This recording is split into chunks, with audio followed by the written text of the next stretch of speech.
Après la collection « Alerte », le triptyque humaniste existentiel. Qui comprend son fascicule de présentation. Son livre 1, Le dernier regard en 2 tomes. Son livre 2, Les fictions de la science en 2 tomes. Son livre 3, L'insouciance de la conscience en 2 tomes. Son fascicule d'expertise. Cette collection numérisée est accessible et téléchargeable gratuitement, en lecture e-book, au format PDF, sur le site lacléinternation.org.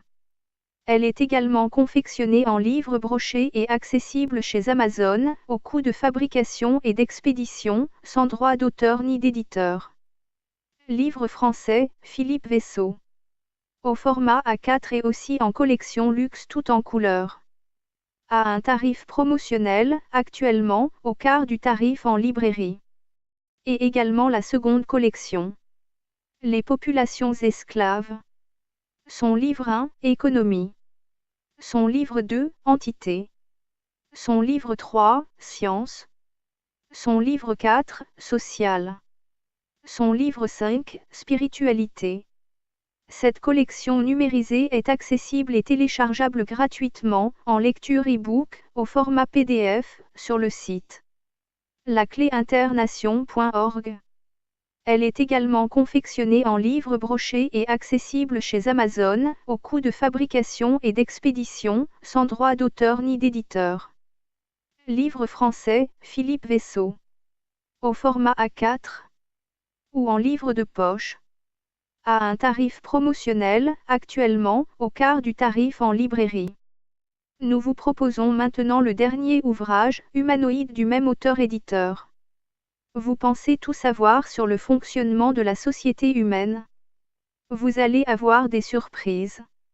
Vous voulez connaître comment la société humaine est organisée. Pourquoi elle est organisée de cette manière? Par qui elle est organisée? Pour qui elle est organisée? Quelles sont les finalités d'une telle organisation? Les réponses à toutes vos questions se trouvent dans ce dernier ouvrage. Humanoïde. Chapitre 11. La santé en question. Des drogues autorisées. Une personne sur 2 consomme des boissons alcoolisées quotidiennement. La proportion d'alcool pur, déterminée par un pourcentage, est un poison violent pour l'organisme. Tout particulièrement pour le foie.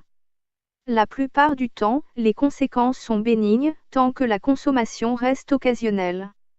Il n'en va pas de même pour les gros consommateurs et les consommateurs réguliers. L'adaptation à ces boissons entraîne, à long terme, une dépendance à cette substance nocive. Une personne sur 10, au moins, devient alcoolodépendante. L'alcoolisme est un fléau très important pour l'équilibre de la société humaine. Cette toxicomanie entraîne de très graves troubles comportementaux. Les personnes qui en sont atteintes souffrent de perturbations physiques et psychiques graves. Au-dessus d'une dizaine d'années de consommation régulière, l'imprégnation alcoolique devient une maladie. Le consommateur ne prend que très rarement conscience de son état. La plupart du temps, il nie l'évidence de la situation. Il est alors très difficile de chercher à soigner quelqu'un qui n'admet pas d'être devenu dépendant. Il devient extrêmement difficile à la famille et à l'entourage de supporter les conséquences engendrées par la situation. Des cures sont mises à la disposition des malades, dans des établissements spécialisés, mais seulement avec leur consentement. Des accompagnements thérapeutiques et psychologiques sont indispensables. Les cures sont pourtant souvent suivies d'échecs et de rechutes, tout particulièrement difficiles à supporter, dans l'entourage. Aucun résultat satisfaisant ne peut être obtenu, sans la coopération totale de l'alcoolique. Tous les efforts entrepris, pendant de longues périodes, peuvent être très rapidement anéantis. L'abstinence totale d'absorption de boissons alcoolisées, même inférieure à 1%, est la seule solution d'un résultat à long terme. Les conséquences familiales, sociales, professionnelles et personnelles sont, dans la quasi-totalité des cas, catastrophiques. Ces personnes ne sortent jamais indemnes de ces situations, lorsqu'elles parviennent à s'en sortir, ce qui est assez rare. Qui peut-il être tenu pour responsable de ce fléau? Le consommateur qui est d'abord une victime. Le producteur de ces boissons alcoolisées qui devrait être considéré comme étant un fabricant de drogue. Les marchands, chargés d'écouler les produits et qui devraient, eux aussi, être considérés comme étant des pourvoyeurs de drogue. Les lobbyistes, qui mettent tout en œuvre pour que cette tradition perdure, en raison des énormes profits réalisés. Les hauts responsables, politico-économiques, dont le rôle devrait être de chercher à enrayer d'abord, puis à supprimer ensuite, cette coutume totalement asociale. Chacun d'entre nous a certainement sa part de responsabilité dans la continuité de cette pratique. La nicotine est un alcaloïde, une des substances les plus toxiques contenues dans les produits absorbés, généralement par inhalation. À l'inverse de l'alcool qui, consommé modérément, est de risque amoindri, le tabac devient un poison violent dès les premières absorptions.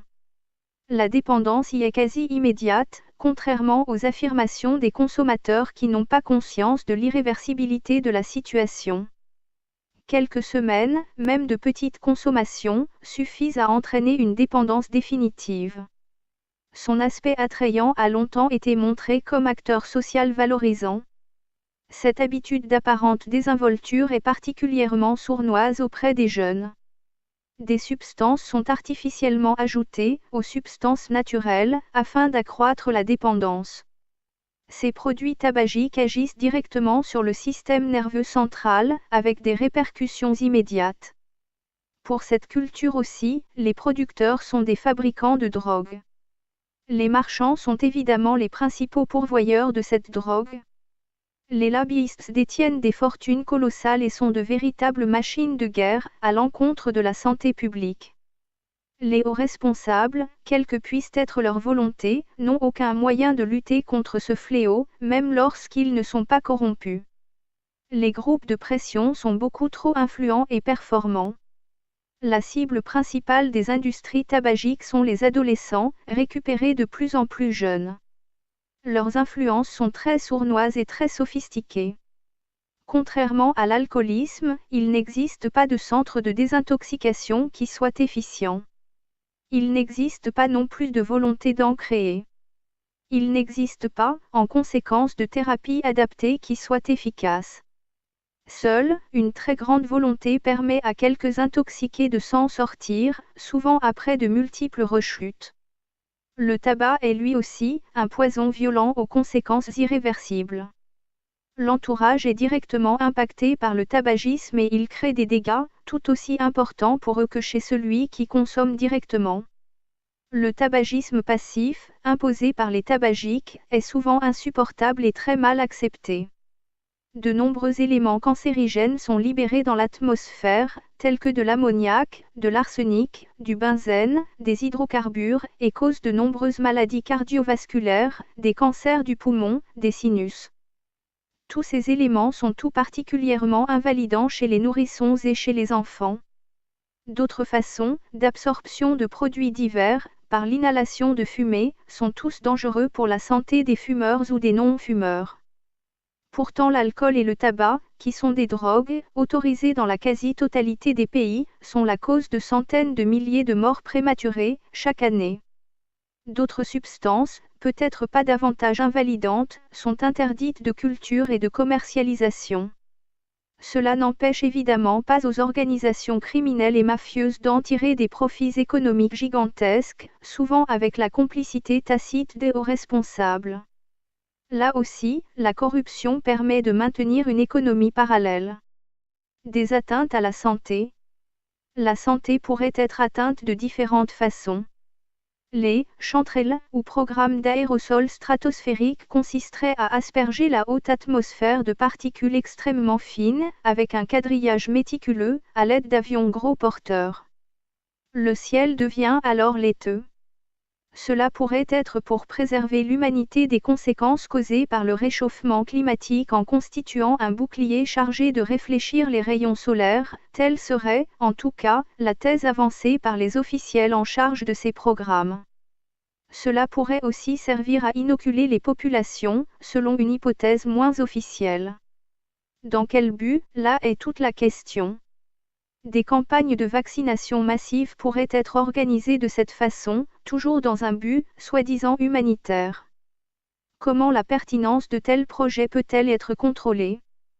Quels sont les risques collatéraux envisageables? Ces aspersions seraient réalisées, officiellement, plus majoritairement, sur certains pays tels que les USA, le Canada, la Grande-Bretagne et la France. Mais dans les faits, le phénomène serait assez mondialisé.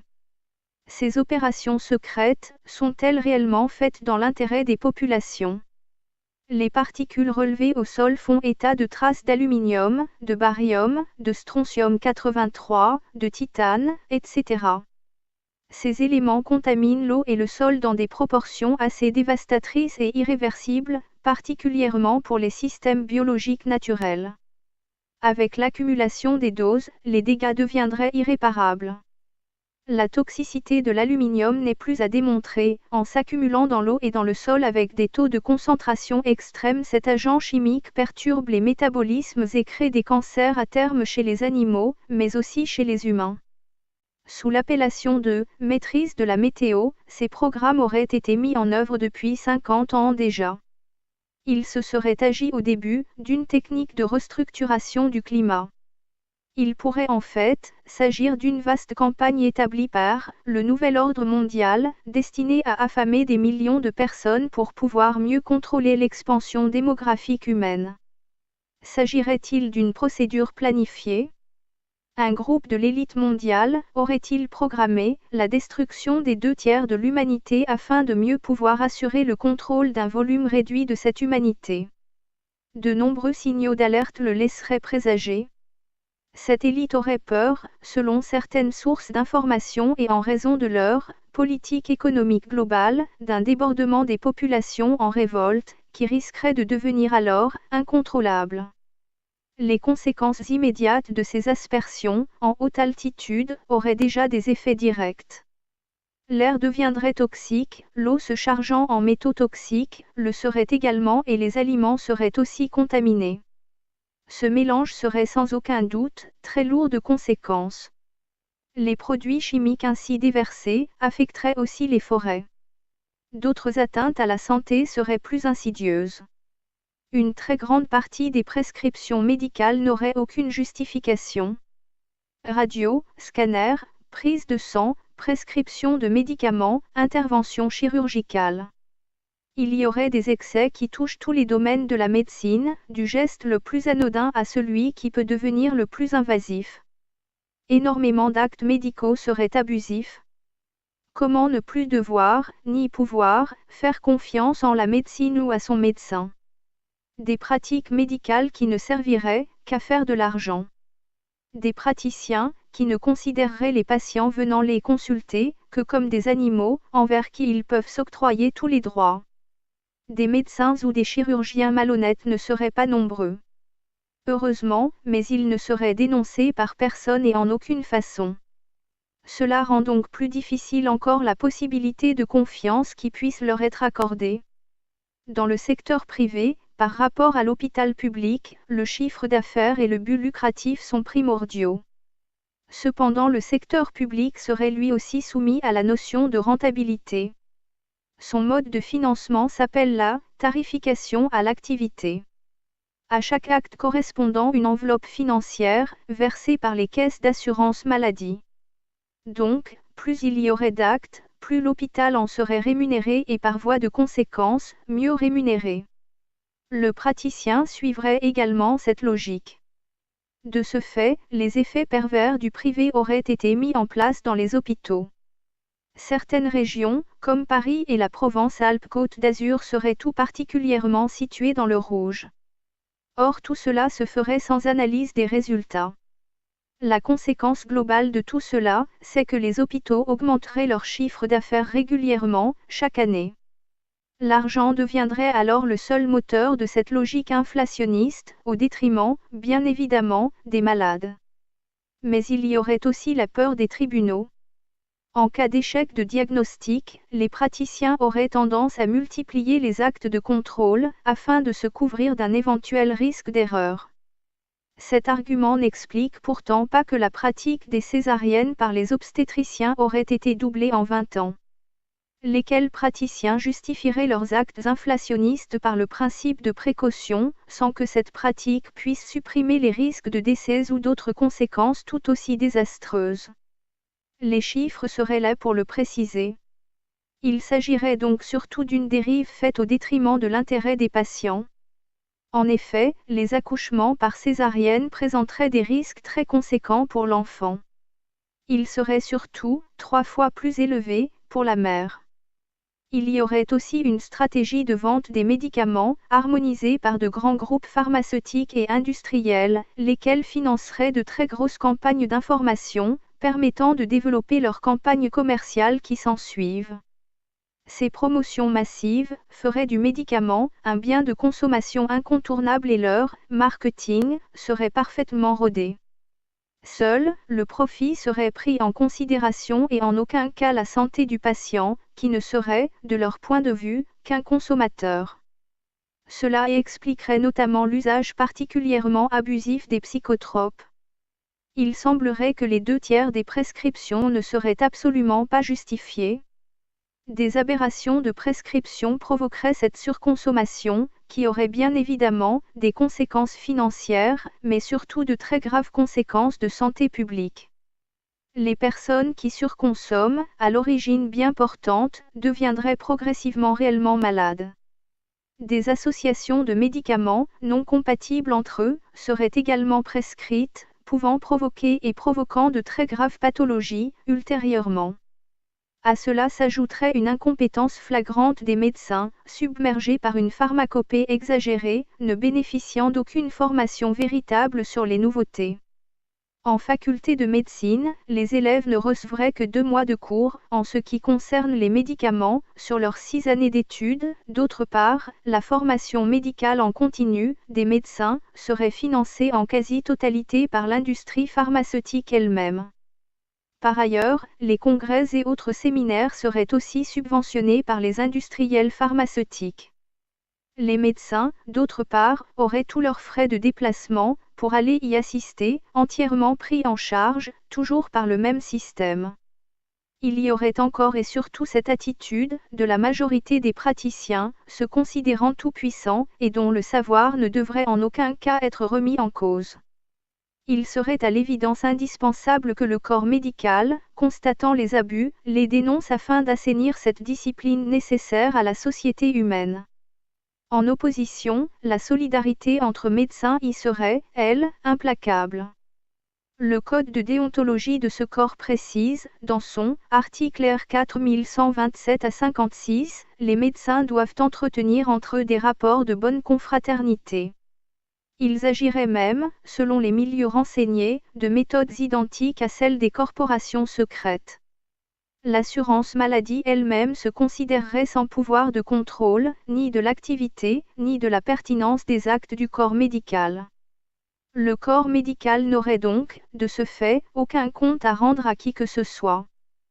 Tous leurs actes resteraient obscurément secrets et secrètement gardés. Il est important de comprendre que le résultat de cet immense gaspillage d'une part et du silence d'autre part, serait particulièrement préjudiciable aux personnes qui ont un réel besoin de soins médicaux. Cette situation risquerait de leur être très dommageable à brève échéance, par voie de conséquence. Tant que les médecins ne seront pas évalués sur le bienfait de leurs actes et qu'ils n'auront pas à rendre compte à qui que ce soit, la santé restera très aléatoire et les actes du corps médical risqueront d'être toujours remis en doute et perçus comme non dignes de confiance. De plus, il apparaît particulièrement aberrant que les prescriptions des médecins ne soient plus respectées. Systématiquement, les médicaments prescrits sont échangés par les pharmaciens pour des médicaments, peut-être génériques, mais sans doute plus rentables économiquement, en tout cas n'assurant pas la même sécurité médicale. Il est surprenant que les médecins ne s'insurgent pas en face de telles pratiques, qui remettent en cause leur utilité. Les dangers de la concurrence. L'organisation de notre société et ses exigences de concurrence individuelle permanente impliqueraient des réflexes de dopage comportementaux. En temps de guerre, mais pas seulement, les militaires recevaient des rations de tabac et d'alcool. C'était aussi le cas, en France, lorsque le service militaire était une obligation citoyenne. Ces deux produits sont des drogues utilisées volontairement, par la hiérarchie militaire dans un but de dopage caractéristique. Toutes les autres substances, appelées drogues, sont aussi des produits dopants quelles qu'en soient les conséquences. Dans les administrations, les entreprises et bien d'autres lieux, il y a toujours une bonne raison d'arroser un événement. Les résultats euphorisants des drogues en font des substances dopantes. Elles sont à l'origine d'exigences sociales, banalisées, s'adressant à tout le public. Cependant, les conditions de travail étant devenues particulièrement contraignantes justifient l'utilisation, auprès de toutes les catégories socio-professionnelles, des deux sexes, de substances dopantes permettant de réduire le stress, de réduire la fatigue, d'augmenter la productivité et la performance. Le sport et plus particulièrement celui de compétition résulte d'une culture de l'exploit. Le sportif de compétition est encadré par une organisation sportive qui lui dicte ses responsabilités. Sans doute, les jeunes enfants qui font du sport dans un club n'ont pas conscience de devoir respecter les règles d'un contrat. C'est pourtant bien un contrat qui détermine la marche à suivre d'un sportif. La prise de substances, notamment médicamenteuses, détournées de l'usage normal pour lequel elles ont été élaborées, et dans un but d'amélioration des performances, est une transgression à l'éthique sportive. Il y a là, en quelque sorte, une rupture volontaire du contrat sportif. Les règles d'équité, envers la discipline sportive, d'une part, et envers les autres participants aux épreuves, d'autre part, ne sont plus respectées. Par ailleurs, un code déontologique mondial de lutte contre la prise de substances dopantes précise officiellement les dérives à ne pas commettre. Il y a bien sûr un énoncé des substances interdites, trouvées dans l'organisme d'un sportif, par prélèvements urinaires ou sanguins. Il énonce également des procédés illicites de camouflage volontaire des substances prises, appelés produits masquants, et aussi de tout procédé interdit, sans prise de substances médicamenteuses interdites. Il y a alors des sanctions de prise, en cas d'établissement d'un test positif, ou du refus à se soumettre à un contrôle antidopage. L'usage d'un ou de plusieurs de ces procédés de dopage représente un très gros risque, non évaluable sur le long terme, de détérioration de la santé du sportif, ce qui est contraire à la volonté d'une pratique sportive. Le sport est prévu pour améliorer ou maintenir les conditions physiques du sportif et surtout pas pour les détruire. Quelles sont les catégories de sportifs et quels sont les sports qui prennent le plus de risques à se doper? Aussi paradoxal que cela puisse paraître, tout le monde est concerné. Ça va du sport loisir, jusqu'à la recherche de l'exploit le plus prestigieux des professionnels. Mais cela va bien plus loin encore, car des personnes non sportives se dopent aussi, quel que soit le prétexte invoqué.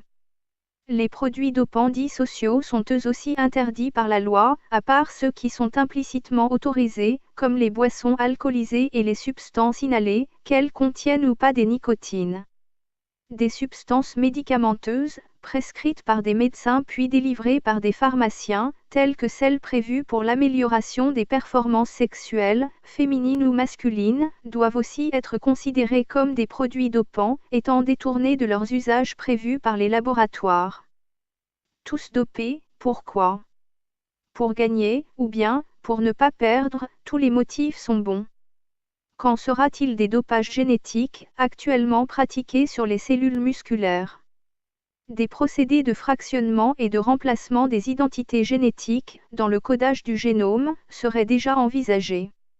Certains compléments alimentaires peuvent aussi prêter à confusion. Des autorisations d'usage de produits interdits, pour des soins logiques, sont également des sujets à caution. Les sportifs, même ceux de très haut niveau, peuvent être atteints de maladies, il faut bien qu'ils soient soignés. Sauf que, s'ils sont reconnus malades, ils ne devraient plus avoir le droit à participer à des compétitions, pendant le temps des soins nécessaires. Ils doivent donc être mis en congé de maladie, comme tout malade en a le droit. Quelles sont les conséquences des produits pharmaceutiques?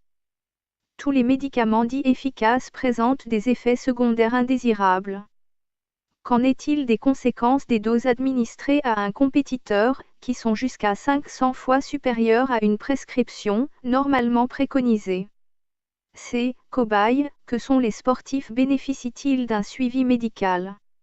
Oui, tant qu'ils sont des sportifs, obtenant des résultats.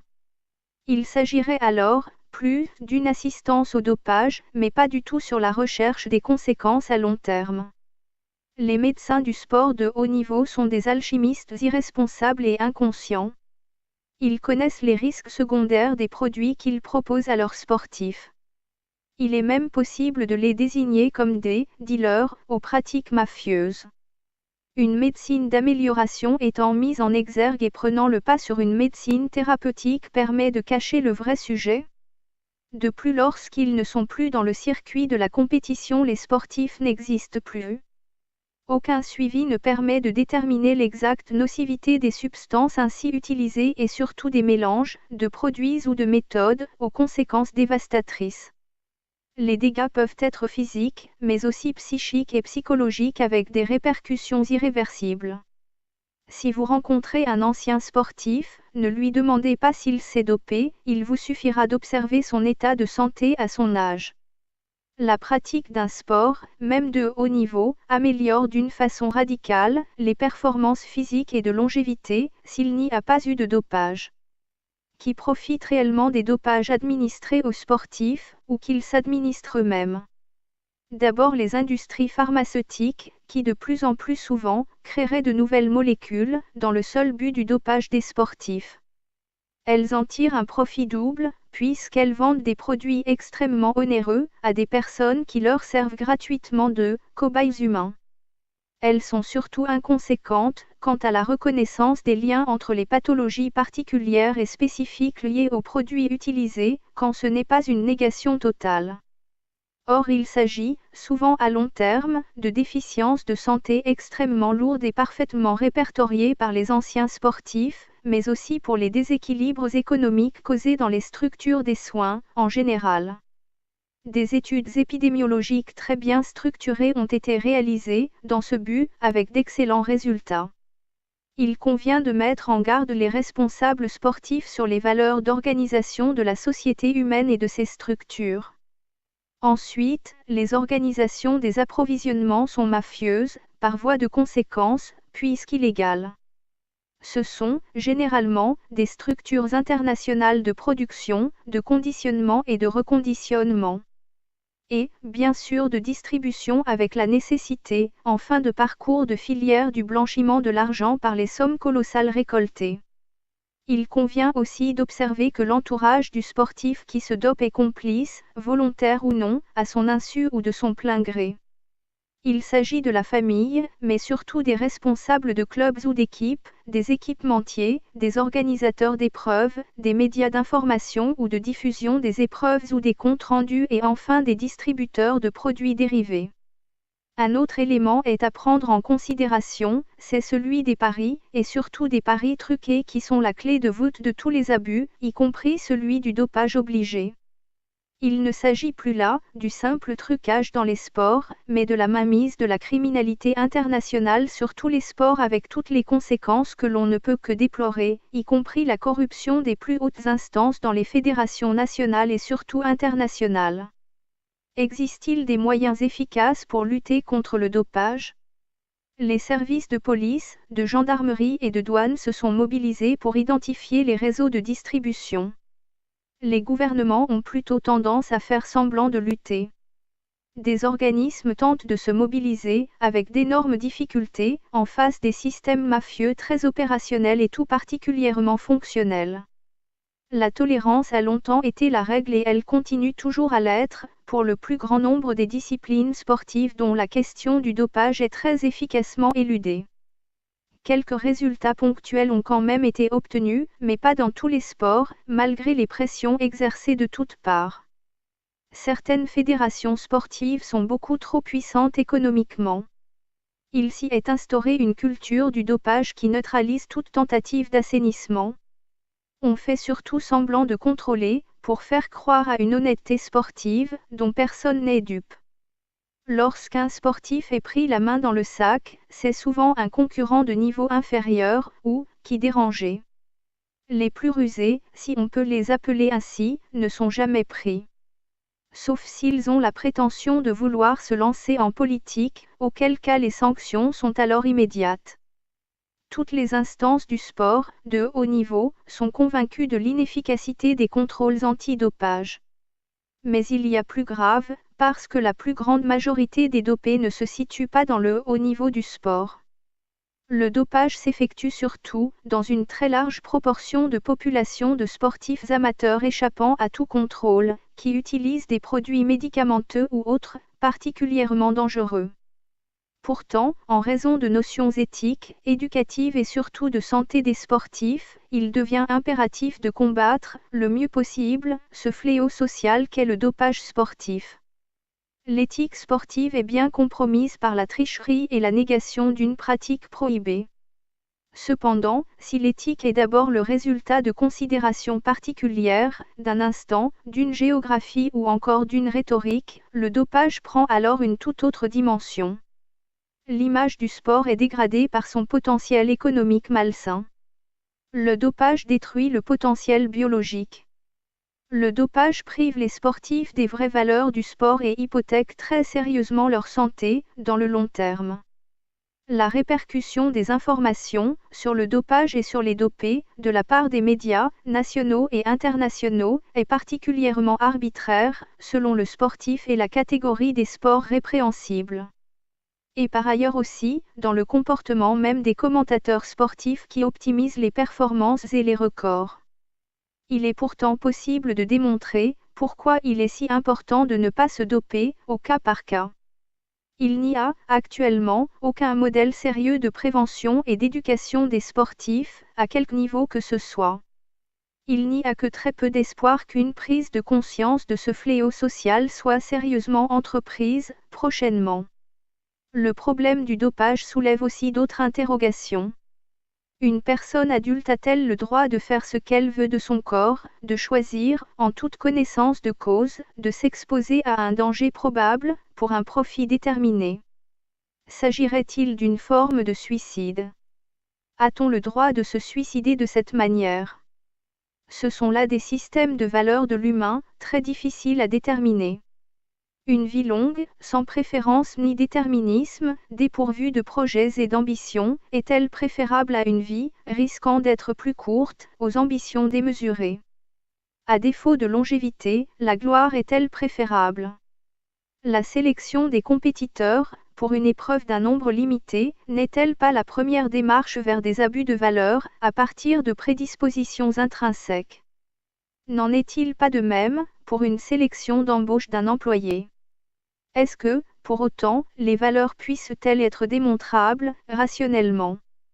Si, en matière de valeurs, il n'est pas possible de décider, c'est le choix de chacun qui prévaut. Comment peut-on alors compenser les infériorités, quelle que puisse être leur nature? Quelles sont donc ces améliorations artificielles recherchées? Des améliorations morphologiques, de l'endurance, de la puissance musculaire et de la concentration. D'inhiber la douleur à l'effort, par de la perte de graisse au profit des muscles, pour masquer les molécules artificielles. L'inaccessibilité de certains records a démontré leur dangerosité, par les accidents qu'ils ont occasionnés, pour des sportifs n'ayant pas respecté la logique physiologique. Les risques de toxicologie, à la fin de la carrière, font également partie des dangers répertoriés. Le sport doit être le simple arbitre des inégalités naturelles.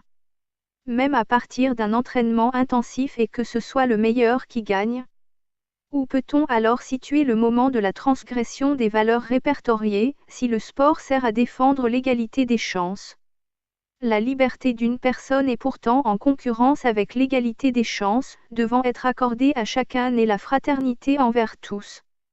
Il ne faut surtout pas oublier que l'essence du sport de compétition est d'abord la recherche d'une maximisation des performances dans le dépassement de ses propres capacités. La lutte anti-dopage a eu pour première conséquence de professionnaliser les tricheurs. Or, les industries pharmaceutiques multinationales ont toujours une vingtaine de substances d'avance, indécelables par les contrôles, pour plusieurs années. Des pratiques de stratégie commerciale, parfaitement élaborées, pour doper les ventes sont mises en œuvre auprès de leurs commerciaux avec des systèmes de primes. C'est en parfaite connaissance de cause qu'ils œuvrent dans tous les réseaux sportifs, y compris auprès de leurs médecins, afin d'améliorer les ventes. Une politique du silence règne en maître dans tous les secteurs des sportifs amateurs. Les produits pharmaceutiques dopants, à usages humains ou vétérinaires, sont devenus très facilement accessibles par de multiples filières. Des campagnes d'incitation y sont organisées avec des prévisions de gros profits directs ou indirects.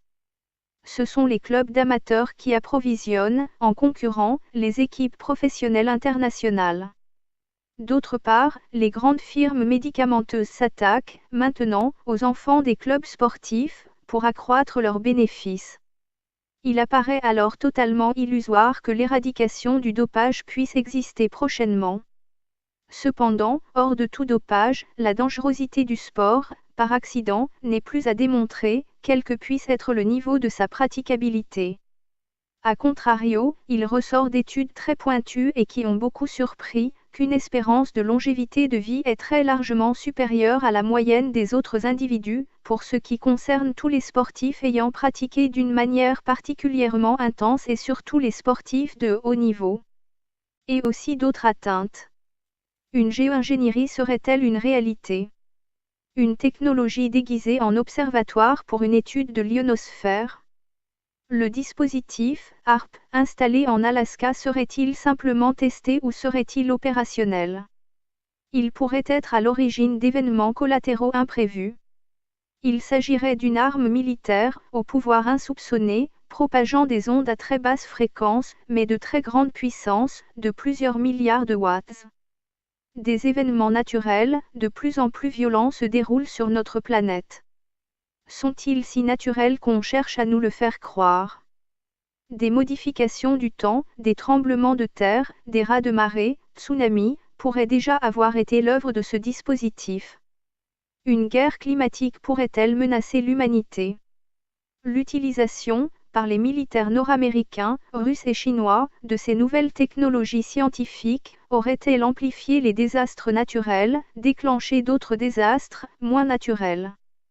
La raison de telles utilisations aurait-elle, volontairement, pour conséquence principale de réduire les populations devenues ingérables? Ce dispositif serait également susceptible d'émettre des ondes mégamétriques capables d'affecter le cerveau des individus. Un chaos, ainsi généralisé, permettrait-il de faire passer les réformes des grands décideurs? La réalisation du nouvel ordre mondial par un contrôle global sur la finance, l'énergie, les matières premières, l'alimentation. D'autres événements humains semblent devoir précipiter l'avènement d'un gouvernement planétaire. Mais ça n'est pas tout. L'implantation, sous-cutanée, d'une puce informatique dans le bras des individus aurait pour mission d'établir un registre d'identification des personnes, permettant un contrôle total de celles-ci. Le prétexte de la santé ayant été avancé dans ce projet, pour un marquage obligatoire. Cependant, il est possible de considérer qu'il s'agirait d'une manœuvre beaucoup plus sournoise et insoupçonnable permettant la mise sous un contrôle total des populations ainsi asservies. Il s'agirait d'une mise sous tutelle globale, aux possibilités illimitées, sans contestation possible, des populations. Il n'y aurait alors plus aucun risque de trouble à l'ordre public. Ce serait la réalisation de peuples dociles, sans revendication. Il s'agit là d'une manipulation globale sur l'humain par les maîtres du monde. Comment comptent-ils opérer?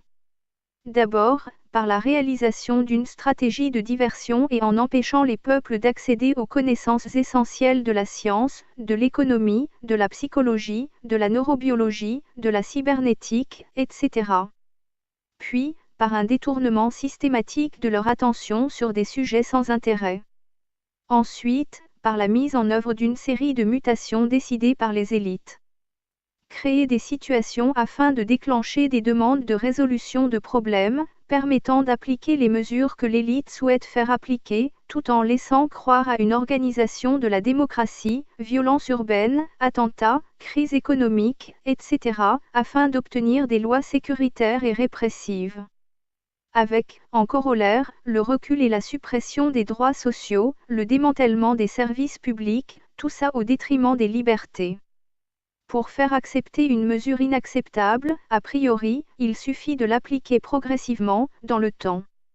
C'est de cette façon que les nouvelles conditions économiques et sociales ont déjà été imposées. Le chômage de masse, la précarité des populations, la flexibilité des emplois, la délocalisation des entreprises, les salaires indécents, tous ces changements ont été réalisés en douceur, dans le temps, par des mesures d'accompagnement, afin d'éviter une révolte.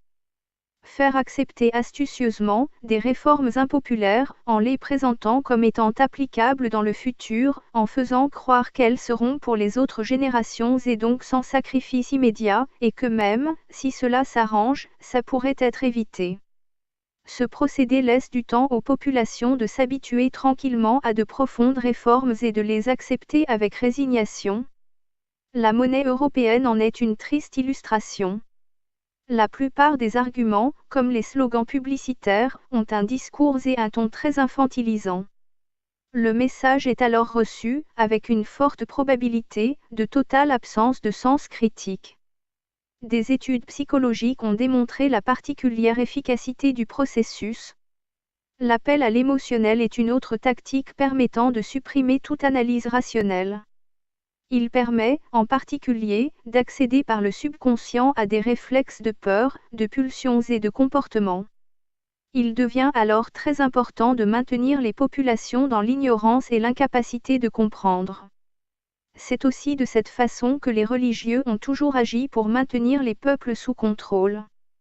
L'instruction et l'éducation dispensées aux classes sociales inférieures doivent être les plus complexes et les plus incompréhensibles possibles, afin de les maintenir en situation de dépendance, sans possibilité d'accéder à des postes sociaux de décision.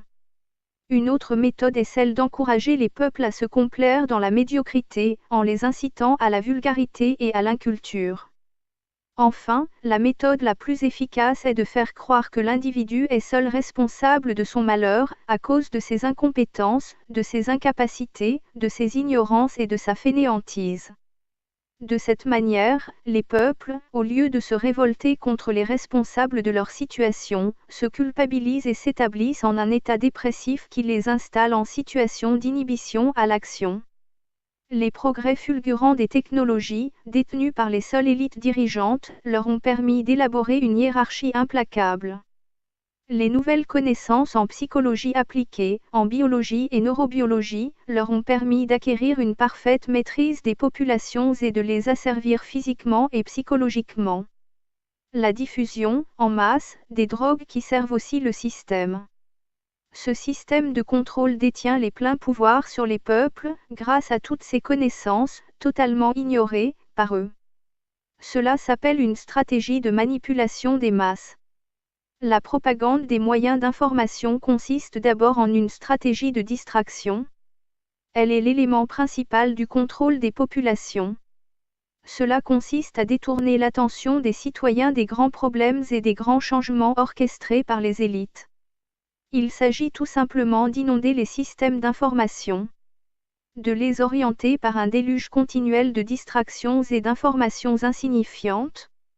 Il est important de comprendre les techniques élaborées permettant cette manipulation de la connaissance et qui consistent à truquer la vision des individus. Cela permet de cacher les événements essentiels et la vérité sur les véritables problèmes sociaux. L'homme doit être et rester un robot docile au service des élites dirigeantes. La définition de cette infrastructure des peuples, sous la dénomination de gouvernance mondiale, s'appelle la dictature globale. Elle est aidée par une totale traçabilité électronique des individus. Toutes les données collectées sont stockées et centralisées, par fichiers, dans les banques de données. Il rassemble tous les profils individuels, très précisément. Dans le cas d'un échec, toujours possible, il sera fait recours aux exécutions de masse. Cette situation est créée pour le seul profit d'une oligarchie veule et insatiable, se considérant comme seul élu des dieux. Une santé attaquée. 2001 Space Preservation Act Traité USA-Canada, et, Traité numéro 14202 Canada et USA, Agreement relating to the exchange of information on weather modification activities. Signed at Washington on 26 mars 1975, registré by Canada on 18 auguste 1975. Et pourtant, les épandages en haute atmosphère seraient inexistants, selon les sources officielles. Selon Ted Gunderson, ancien patron du FBI à Los Angeles. Les épandages, c'est un génocide, un empoisonnement par les Nations Unies. Or, le carbone ne représente que 0,05% des composants de l'atmosphère. Le brevet Wellbach précise que les épandages actuels contraignent à un épandage permanent sous peine d'une augmentation effrénée des températures à l'avenir. Le 5e rapport du GIEC indique que si les techniques de la gestion des radiations solaires, de la géoingénierie, devaient brusquement s'arrêter, les températures à la surface de la Terre s'élèveraient très rapidement et entraîneraient un renforcement effréné des gaz à effet de serre. Gordon MacDonald prévoyait en 1970 qu'avant 2018 la technologie permettrait des techniques de guerre extrêmement secrètes, à l'aide de moyens bactériologiques et de modifications climatiques locales, pour contraindre les États visés à se ranger aux dictats énoncés et établir ensuite un contrôle militaire. Le climat va devenir l'arme absolue pour mener des guerres secrètes économiques ou militaires, avec un minimum de responsables informés, pour faire plier tout ennemi potentiel en l'obligeant à accepter les exigences de l'Amérique. Selon Zbigniew Brzezinski, ancien conseiller de Jimmy Carter pour la sécurité nationale des USA et spécialiste des relations internationales. Cela pourrait expliquer les soudaines et très violentes tempêtes de 1999 en France, après des prises de position gouvernementales françaises très dérangeantes pour les directives américaines de l'époque. Ces deux cyclones appelés « tropicaux » auraient fonctionné dans le sens inverse de la norme des cyclones tropicaux, qui, par ailleurs ne pouvaient être alimentés par des courants marins chauds, un 29 décembre. Un extrait du document de l'US Air Force de 96 AF 2025 Final Report précise. La modification des conditions météorologiques offre aux combattants de guerre un large éventail d'options pour faire échec ou contraindre les adversaires, les techniques pour déclencher des inondations, des ouragans, des tremblements de terre, et va devenir un premier élément de sécurité intérieure et internationale, et avoir des implications offensives et défensives et même être utilisé comme moyen de dissuasion. À cela, il convient de préciser qu'un programme militaire dénommé HARP serait l'arme absolue, permettant toutes les extravagances référencées dans le document de l'US Air Force. Officiellement défini comme programme de recherche sur l'ionosphère, il permet entre autres choses, d'étudier les communications longue distance et aussi de modifier l'ionosphère localement par des ondes de haute fréquence.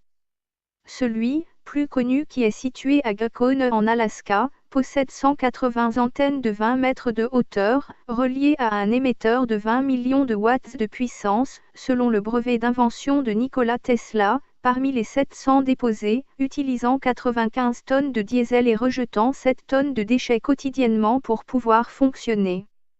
D'autres objectifs de ce dispositif seraient de pouvoir générer un bouclier protecteur à l'encontre de missiles ennemis, de supprimer des contacts avec les satellites espions des USA, de pouvoir scanner le sous-sol terrestre, de pouvoir communiquer avec les sous-marins US en plongée, de pouvoir transmettre des sources d'énergie sans câble, toujours selon un autre brevet Tesla, mais aussi de pouvoir influencer et manipuler le comportement des humains, puisque la fréquence de HARP serait identique à celle du cerveau humain, avec des possibilités d'interaction sur des groupes ciblés ou sur des individualités répertoriées. HARP émet en continu sur des fréquences de 3,39 Hz, et également des faisceaux d'ondes en haute fréquence pouvant atteindre 1,7 milliard de kilowatts. L'ionosphère située entre 85 et 600 km d'altitude alors utilisée à réfléchir les ondes sur un « miroir artificiel » servant de réflecteur qui lui engendre des ondes basse fréquence identiques à celles du four à micro-ondes. Les micro-ondes, selon le professeur Luc Montagnier, auraient pour conséquence de réactiver des virus, jusque-là en état de latence, et deviendraient responsables de certaines formes de cancer, selon les expériences et les découvertes de Jacques Benveniste sur sa théorie de la mémoire de l'eau. Cette perspective de science-fiction pourrait expliquer le réveil soudain de certaines bactéries dans certains endroits de la planète. À cause de la fréquence terrestre qui serait de 7,83 Hz, appelée aussi résonance de Schumann, et qui serait influencée par HAARP pourrait aussi créer des perturbations conséquentes inconnues. Steve Jobs, l'inventeur de divers moyens technologiques informatiques par transmission Wi-Fi, déclarait ne pas exposer ses enfants à l'usage des technologies qu'il créait afin de préserver leur santé. Cette attitude est d'ailleurs partagée par tous les techniciens de la Silicon Valley. Or, ces objets sont maintenant entre les mains des écoliers, dans toutes les salles des petites classes. Le docteur Barry Trower, expert des armes micro-ondes dans la Royal Navy et les services secrets anglais assuraient que le gouvernement, les scientifiques du gouvernement et l'industrie militaire seraient responsables de plus de morts ou d'atteintes à l'intégrité physique des civils en temps de paix, que toutes les organisations terroristes rassemblées. Rosalie Bottel, conseillère de Jimmy Carter pour de nombreuses commissions étatiques, précisait que les militaires étaient les seuls responsables de la détérioration de la couche d'ozone et du climat planétaire. Les opérations de routine de l'armée américaine envoient, à elles seules, plus de 48 milliards de tonnes de dioxyde de carbone chaque année dans l'atmosphère. Selon Bill Gates, le CO2 réchauffe la planète et chaque Américain en produirait 20 tonnes par habitant chaque année, sur les 26 tonnes produites sur tout le globe. Il prévoit de créer un changement radical par une diminution drastique des populations, actuellement de 6,8 milliards et dont les prévisions seraient une augmentation prochaine à 9 milliards. Si on fait vraiment un super boulot avec les nouveaux vaccins, les services de santé reproductive, on pourrait réduire ces chiffres de 15%. Et c'est exactement ce que le groupe Bilderberg répète continuellement. Les épandages atmosphériques, qui font partie de l'arsenal de ce traitement, projettent des produits hautement toxiques tels que le dibromure d'éthylène, le barium, l'aluminium, des métaux lourds, des nanoparticules, particules de polymères et des virus emplis de nanosphères de plastique et de nanotubes de carbone devenus des agents de guerre biologique, etc. Selon le Dr Hildegard Steinine, et tous utilisés à des fins militaires, y compris par l'armée française. 40% de la nourriture, provenant de l'industrie alimentaire, contiendrait déjà des nanoparticules. Ils figureraient aussi dans les cosmétiques et dans l'eau. Ces nanoparticules auraient, entre autres effets, la faculté de s'assembler et de se dupliquer à l'intérieur des organismes vivants, du végétal à toutes les variétés animales, y compris évidemment l'espèce humaine. Certains sujets feraient des rejets que l'on appelle des morgellons. Une sorte d'allergie à ces substances. Certaines fibres sembleraient transporter des ADN et des ARN génétiquement modifiés. Aucun moyen, jusqu'à ce jour, n'aurait permis de détruire les fibres recueillies ni de les dissocier.